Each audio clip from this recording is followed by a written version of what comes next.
Okay, so I wanted to make this video to explain a couple things. First of all, I think this spawn is very underrated. I think it's really good. I'm not quite sure yet about the kiting, how good it is if the hunter spawns next to you, but it's really good Cypher Rush because even if the hunter spawns in the bottom right, your Cypher doesn't get locked. There's always, where Nightmare just spawned, there's always a Cypher there that gets locked instead, or at least that's been my experience. I've never had my Cypher get locked in that corner. I haven't actually checked to make like sure that it's true, but most of the time it's true at least, if not always. So I really like it, and especially I play this with Mind's Eye. Because I also know how to hide around here with Mind's Eye especially. You can like go behind walls and see where the hunter is coming from and stuff, and I've had a lot of success with this spawn. Anyway, also Perfumer is really good here because the two-story area. What else? Yeah, it's really good Cypher Rush because your Cypher can't get locked, and it's good for hiding, and it's also a good kiting area. Okay, so let's see. Here I get kinda lucky at the start of the game. That's my build. Because I'm kinda risking running into the hunter by running in this direction. That's why I'm saying I'm not quite sure about the kiting, how good the spawn is with the kiting yet, because I got lucky that Nightmare went like the other way around and didn't cut me off. So anyway, I'm just running, making distance, running away. I go to this pallet and drop it to force him to break it and, you know, buy time. I don't remember exactly what I do here, but I mean, I'm Perfumer, I can just do that. I have 110 MS in this game, so it's like not the greatest. Anyway, drop this pallet, mind game it a little, see him break it and go to the next pallet area.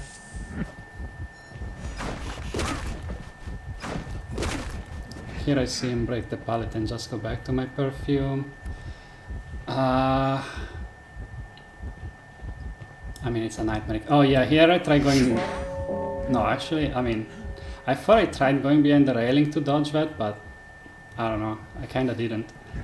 Yeah, when I go to this pallet, there's that cabin area up there that I could have gone to as well. I tried to flywheel the dive there, so then I could have vaulted the pallet, but my flywheel didn't come out because I have 110 ms and it wasn't fast enough, so I just get it. But anyway, even just that is a good enough kite, especially with a mechanic who is not taking kite. Look at the ciphers, they're crazy.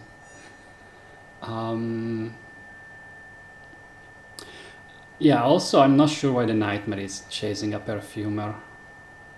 There's a mechanic, like you need to go for the mechanic even though she's like on the opposite side of the map, I don't know. It seemed kind of weird.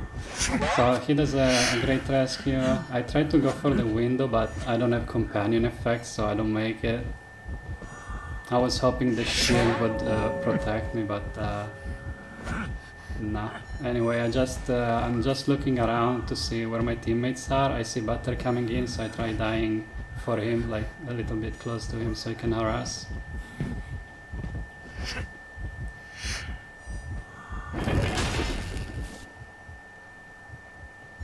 And it's just Butter moment buying a lot of time because Nightmare sucks against harassers.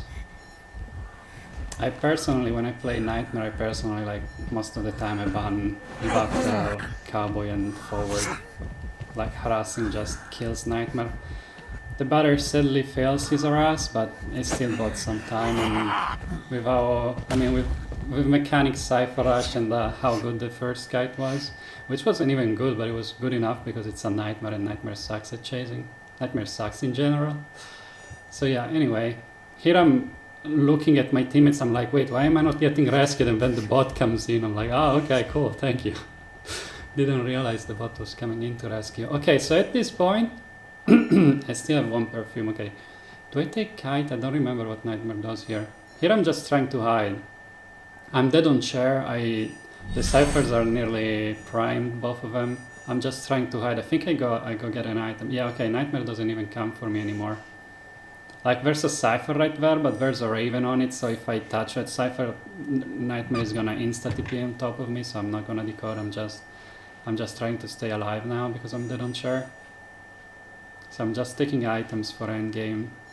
So like this is a very important thing that way too many people don't do, is understanding when like you're dead on chair, you don't decode, you hide.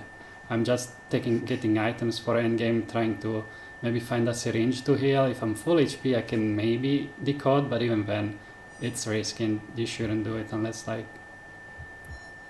I'm dead on chair, I just need to hide basically. So I'm just letting my team play the game right now. I just need to do nothing. Maybe touch a Cypher to stop crows, but that's about it.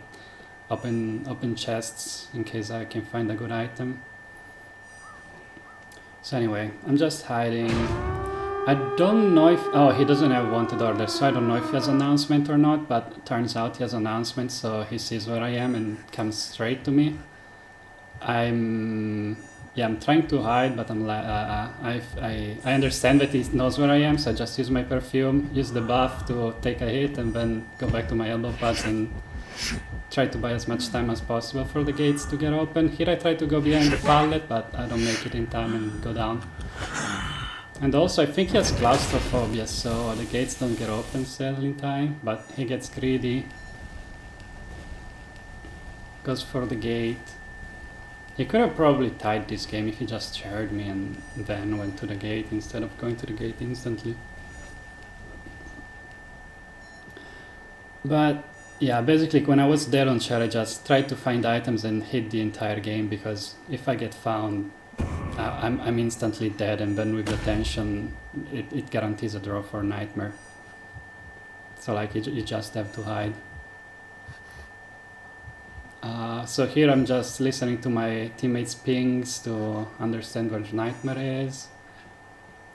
And yeah, I know that Knight's gate is open, so I'm going to him now, and I also know like he pinged that the Hunter was somewhere else, so I'm going to his gate. And we just get out, I think. I think Butter gets out as well. I don't remember how the last person gets out. Yeah, here I'm crouching because I want to get healed. Also, if you're just gate waiting, doing nothing, you should be healing your teammates, because the tension is out in 15 seconds. If I'm full health, I can take a hit in like 10 seconds. Otherwise, I'm dead in one hit, and then I'm dead in chair. So like, there the knight should have healed me instead of standing still doing nothing, gate waiting. Gate waiting is good, except if against certain hunters that can stop you from getting out of the gate when they're close to you. But like, gate waiting is good because it, first of all, it doesn't give information to the hunter. Like, you can still give him tinnitus, and like they're thinking, oh, is it the guy at the gate, or is there like somebody else around me that I can go kill? Like, it doesn't give them information. Just the tinnitus alone is good to confuse the hunter. And then also the fact that if you stay in the game, you can do things. Like, you can maybe body block after the tension is over, or maybe do a backdoor rescue. You need to stay in the game until all your teammates are out. You can just get out on your own and say, yeah, you're on your own, to your teammates that are still trying to kite the tension and stuff. So anyway, the gate waiting is good. A lot of low tiers complain about gate waiting and stuff, but like, gate waiting is good, is what you should do. You just need to be smart about it, and like, if the hunter with the tension is 5 meters from you, you get out at that point. Or like, if you're very advanced, you can stand still on like the line of where you get out of the gate. You stand still on that line, and like, if you take a hit, the hunter is gonna push you out, and that buys even more time for your team to like get dungeon or go to the other gate or whatever. Or even just buy more time for the tension to not run out. So that's like the most advanced thing you can do, but it's hard to do, and if you fail it, you just take a hit and die, and then you get shared and throw the game. So that's like the... I'm not suggesting you do that, because that's like, it's not easy to do, but that's like the optimal thing to do if you're really good at the game. So yeah, gate waiting is good, but the knight should have healed me, because like, gate waiting while doing nothing is worse than gate waiting while healing your teammates if your teammate is injured. And yeah, that's it. That's the game. Bye bye.